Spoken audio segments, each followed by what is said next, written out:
Hi there, everybody. Laurie Barraco here, and I'd love to share with you my predictions for the week of April 26, 2020. And this week I'm using the Rider-Waite deck. And this is the deck that I do recommend that people learn how to read the tarot with. It's a great starter deck. It's a great deck overall, but to learn the basic symbolism and to become more confident with the system of the traditional tarot, I suggest the Rider-Waite deck. And this is a mini deck. Usually the standard size is a little bit larger than this. Alrighty, so I'm going to select 3 from the top and let's see what this upcoming week holds for us as a collective. Alrighty.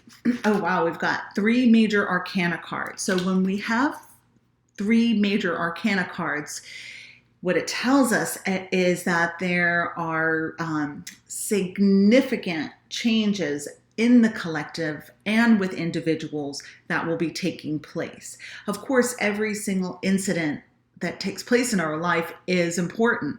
However, when we have these major arcana cards, these show us that these are karmic soul lessons, gifts, understandings that will be taking place, milestones. So we'll have some milestones that will be taking place this week. We've got the Hierophant, which is in a lot of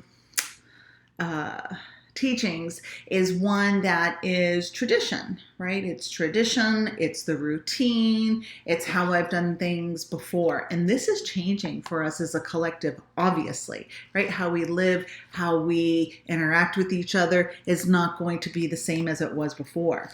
And so we're being encouraged to go with the flow, take some leaps of faith, and not be afraid to step outside of our comfort zone. And we have the Fool, and the fool is trusting. He knows that Spirit has his back. He knows that there's a divine plan with all that takes place.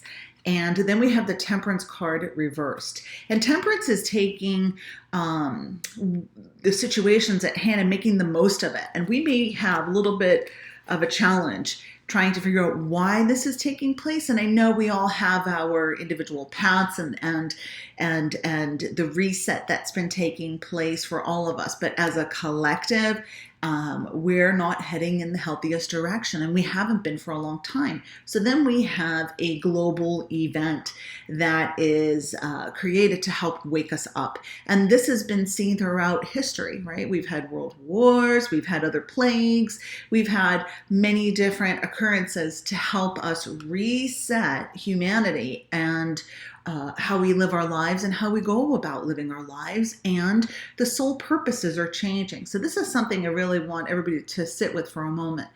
It's as if we've decided to go to the next level, like in a video game, right? There's the really hard level, the bonus level, and that's what we as a collective have agreed upon to do. So here we are. Spirit is encouraging us to really work on our connection with Source, to dig deep with our faith, to trust in the plan, to not be afraid to do things differently, right? There are so many of us that have such programming that this is the way it's not been done. I'm so used to doing it this way. It's been done this way in my family for generations, and so on and so forth. And now we're being encouraged to switch it up and to trust it, and to also to take these abilities, these gifts, these passions, these choices that we have made in our lives and turn them into alchemical gold. That's the Temperance card. Turn all of this into soul gold, life gold, fulfillment gold, and to not be so nervous or the word skittish is coming up around these changes. All right, so please embrace yourself, embrace your path, and I look forward to seeing you soon. I'm Laurie Barraco. Namaste.